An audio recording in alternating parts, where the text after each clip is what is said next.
박수 한번 쳐주시고요. 네.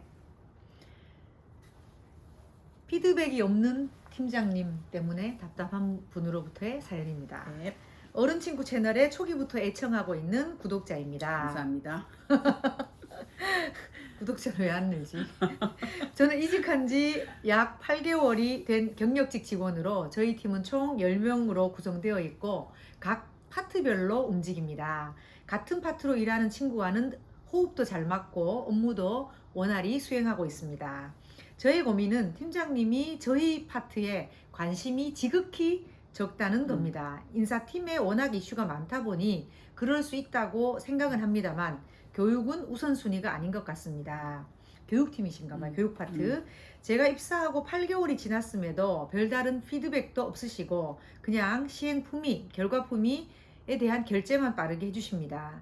진행하는 업무에 대한 개선 사항을 서면으로 보고 드린 후 시간 되실 때 말씀 달라고 두세 번을 얘기해도 아무런 답이 없으십니다. 제가 불편한 걸까요? 아니면 관심이 없으신 걸까요? 아래 직원의 입장에서는 어떻게 해야 할지 모르겠습니다. 팀장님의 성향도 예성적인 편이라 개인적인 친밀감 형성도 어렵고 감정의 높낮이도 있는 편이라 눈치를 보기도 합니다. 물론 함께 담배 피는 팀원과는 가까워 보이기는 합니다. 어쨌건 저는 답답합니다. 유유. 빠른 피드백을 좋아하고 인정의 욕구가 많은 저는 사실 많이 답답합니다. 팀장이 팀원의 업무에 관심이 적을 때 관심도를 높일 수 있는 팁? 혹은 팀장이 불편해하는 팀원이 팀장님께 다가갈 수 있는 방법에는 무엇이 있을까요? 거꾸로 짚어야 되겠네요. 먼저. 네, 이제 팀원 가까이 오는 거 불편해하는 팀장한테 어떻게 다가갈까요? 그렇습니다. 이거부터 네. 가벼운 이거부터 하고 그다음에 관심도를 높이는 방법은 네. 뒤에 다루는 걸로 하시죠. 그 저는 이제 지금은 HRD 일을 네. 하고 있는 네. 거잖아요.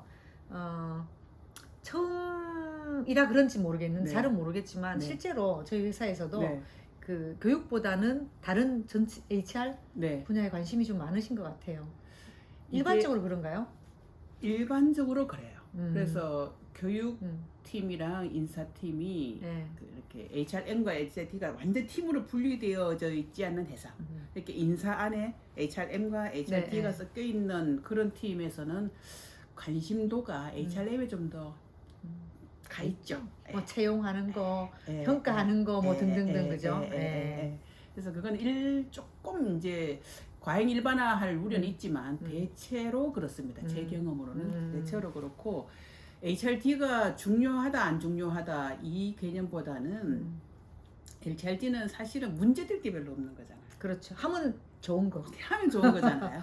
그러니까 이거는 계획을 세워서 잘 운영해주면 고마운 분야이지 막 팀장이 관심을 가지고 들어가서 들여다봐야 되는 분야는 좀 아니라고 생각하는 그런 회사들이 많더라고요. 그래서 그거는 좀 그 회사의 팀장의 관심사가 어디에 좀 가 있느냐를 볼 필요는 있고 또 회사가 HRM과 D 중에 어떤 걸 더 강조하느냐도 영향을 받습니다. 그래서 그렇죠. 팀장 개인의 이슈가 아니고 네. 회사 전체가 관심을 어디에 두느냐 달라요. 그러니까 이 사연자분에 대한 관심이 적어서가 아니라 그렇죠. 회사 자체가 예. 그럴 수 있다. 업무 자체의 그 비중이 좀 다를 수 있습니다. 그거 먼저 맞아요. 하나 고려하셔야지 되고. 그 여담으로 혁신이 되게 필요해서 네. 직원들 교육하는 게 중요한 회사들이 있거든요. 네네네. 근데 그런 회사는 관심이 너무 많아서 네. 괴롭다고도 하거든요.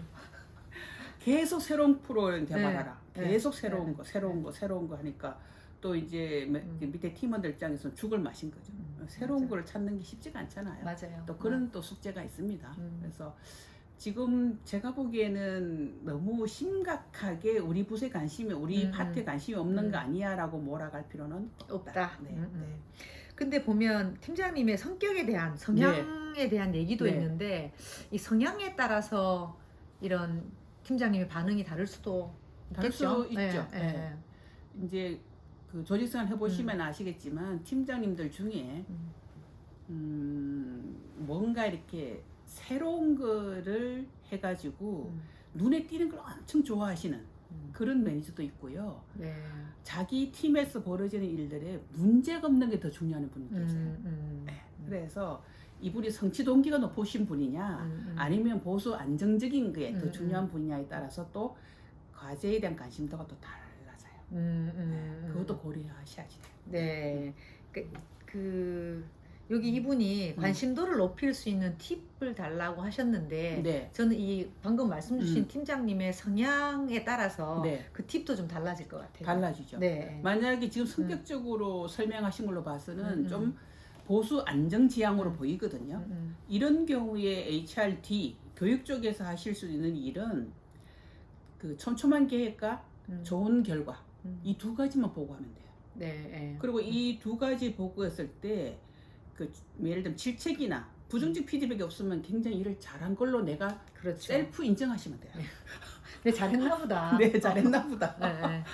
지금 팀장님이 별말 없이 지금 운영을 하시고 품위 올리면 거의 빠르게 승인해 주신다고요? 매우 감사한 조건이에요. 그렇죠.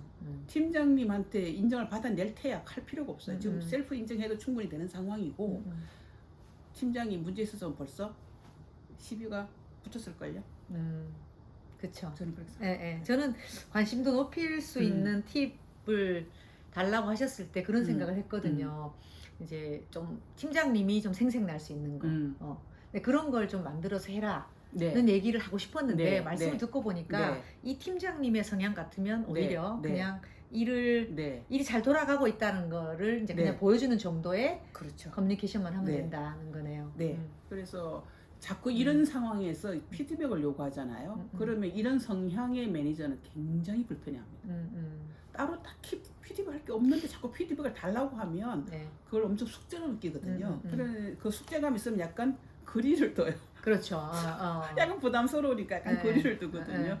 그래서 이분이 그 담배 피우는 사람이랑 친하다고 얘기하는데 그 얘기를 들으면 제가 느껴지는 거는 이 팀장님이 사람을 사귄 데까지 조금 시간이 걸리는 내향형이구나 이렇게 느껴지거든요.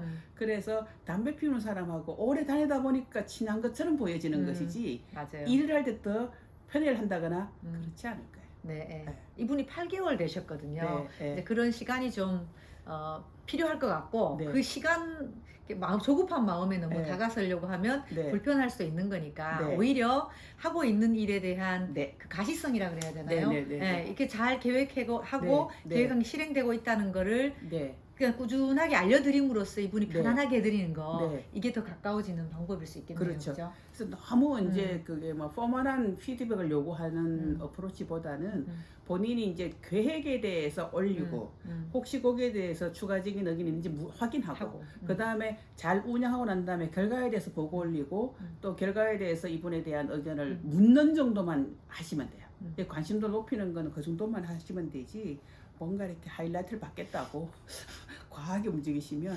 팀장님이 부담스러워하실 거예요. 격화날 수가 있습니다. 거리감을 더 가질 위험이 있으니까 네. 그렇게 하셨으면 좋겠습니다. 네, 너무 답답해하지 마시고 네. 지금 하시는 대로 일을 네. 잘 수행하시고 네. 시간을 조금 더 가지시면 좋을 것 같아요. 네. 팀장님이 품위에 편안하게 대해서 생각하고. 빠르게 승인해 준다는 얘기는 지금 하고 있는 일에 대해서 긍정적으로 인정한다는 의미이기도 합니다. 네. 네. 부정적으로 생각하지 마시고 이 긍정적인 반응이다라고 생각하시면서 편안하게 하시는 안심하십시오. 대로 네. 감사합니다.